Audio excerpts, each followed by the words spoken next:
Hello အားလုံးပဲမင်္ဂလာပါဟိုးအရင်တစ်ခေါက်တုန်းကတော့ဒီဗီဒီယိုလေးထဲမှာ ChatGPT နဲ့ Gamma ကိုအသုံးပြုပြီးတော့ PowerPoint presentation တွေကိုဘယ်လိုမျိုးဖန်တီးရမလဲဆိုတာကိုပြောပြပေးခဲ့ပူပါတယ်အခုတစ်ခေါက်မှာတော့ဒီ ChatGPT တစ်ခုတည်းကိုပဲအသုံးပြုပြီးတော့ PowerPoint presentation ကိုဘယ်လိုမျိုးအမြန်ဖန်တီးမလဲဆိုတာကိုပြောပြပေးသွားမှာပဲဖြစ်ပါတယ်အရင်ဆုံးကိုယ့်ရဲ့ဒီ ChatGPT တွေကိုဝင်လိုက်ပါဝင်ပြီးသွားပြီဆိုလို့ရှိရင်တော့ဒီမှာအရင်ဆုံးအသင့်ပြင်ထားတဲ့ prompt တွေကိုရိုက်ထည့်ပေးပေါ့နော်ဒီမှာဆိုရင် give me a 10 slide PowerPoint file with full prompt for how AI can help in digital marketing ရေးမဲ့ခေါင်းစဉ်ကကြတော့ how AI can help in digital marketing and ပြီးတော့ slide လိုချင်တဲ့ slide ကကြတော့10 slide ဖြစ်တယ်ပြီးတော့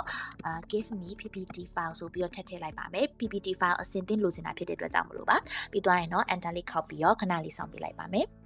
အဲ့ဆိုလို့ရှိရင်တော့သူ analyze လုပ်နေတဲ့ဥစ္စာကိုခဏဆောင်ပွားလို့ရှိရင် ChatGPT ကဒီ PowerPoint file ကိုတန်းပြီးတော့ချပေးမှာပဲဖြစ်ပါတယ်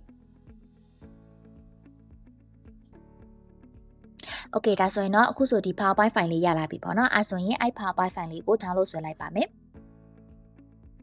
โอเค download ဆွဲပြီးသွားပြီဆိုလို့ရှိရင်တော့ file လေးထဲကိုဝင်လိုက်ပါ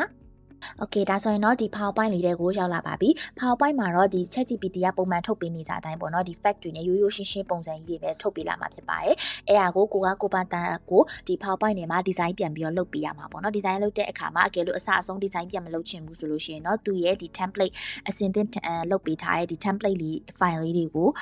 ယူလို့လည်းရပါတယ်ဒါကတော့ပထမတစ်နည်းပါဒီမှာဆိုရင် automatic သူဖန်တီးထားတဲ့ template လေးတွေယူလို့ရတယ်လို့မျိုးနောက်ထပ်တစ်ခုကတော့ဒီဘက်မှာသူ PowerPoint ထဲမှာပါတဲ့ designer templates တွေဥစ္စာလေးပေါ့နော်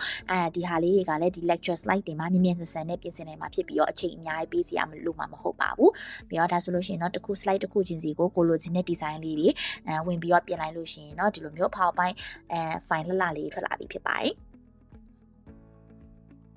TechMart မှာ ChatGPT, CapCut, Gemini, Canva, Zoom ပဲ digital product ကိုပဲဝယ် TMS ဆွဲ code လေးကိုသုံးပြီးတော့5 to 10% အထိ discount တွေရယူနိုင်တာမို့လို့ code လေးကိုသုံးပေးဖို့မမေ့နဲ့နော်